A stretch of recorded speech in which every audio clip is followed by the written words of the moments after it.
Today I'm taking the VEVOR ultrasonic cleaner. So we got our basket, it has a couple of feet on the bottom, which is nice. This is pretty cool. We got a little filter for holding small parts. So all we would do is lock that together, and then we don't have to worry about tiny things that could drop through this grate. Very nice idea. I've not seen one of those. We got our cable and we got our instructions. It says there is a couple of different models. This one is the KZS3.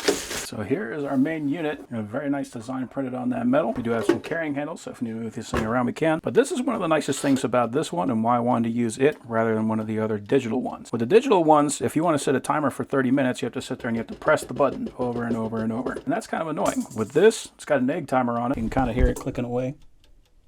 With this guy, just crank that to 30 minutes. It'll start running. We can walk away from it. You have two indicators right here. We got the ultrasonic, so that's going to be this. And we got heating. That is going to be this guy right here. So we're going to set our temperature from 30 to 110 degrees. And we can set our timer anywhere up to 30 minutes. For our basket, we're going to have about 8.5 inches by about 4 3/4 by about 2.5 deep. And that will sit right inside of there. We do have a lid, and that does come with a protective coating on it. For these things, you can leave it on there or you can take it off. It is really just to protect the stainless steel so that when you get it, it will look nice and shiny. So I'm going to just fill this with tap water. Now, if you want to, you could fill it entirely just with tap water. That'll be better on delicate equipment. What we always use is 50-50 water and Simple Green. So Simple Green is a degreaser. All that's going to do is it's going to break down any oils or greases that might be on there.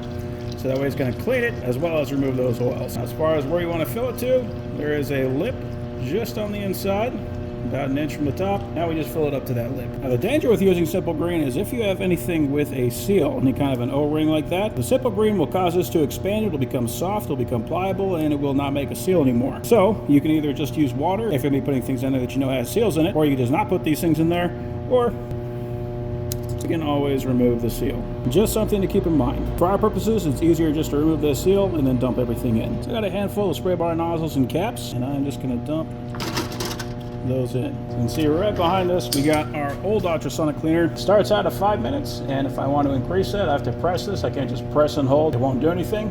So I have to keep on pressing it. If I want to make it 30, now I need to press that 25 times. This guy, all I got to do is spin it.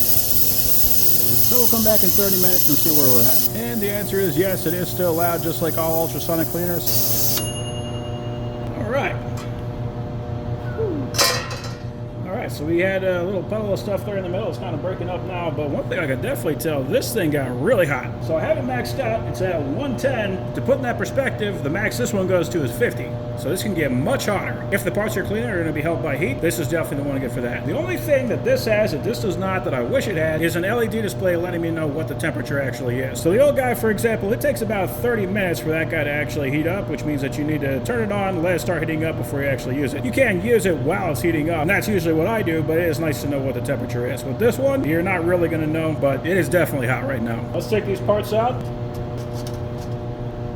Oh yeah, much cleaner than they were. There is still some funk on some of these. Now you could just probably get a nylon brush and knock that off. Depending on how bad it is, you could run that again, but all this is just very loose on there, so I could just knock that right off. And the most important thing is the nozzles themselves, and those look brand spanking new.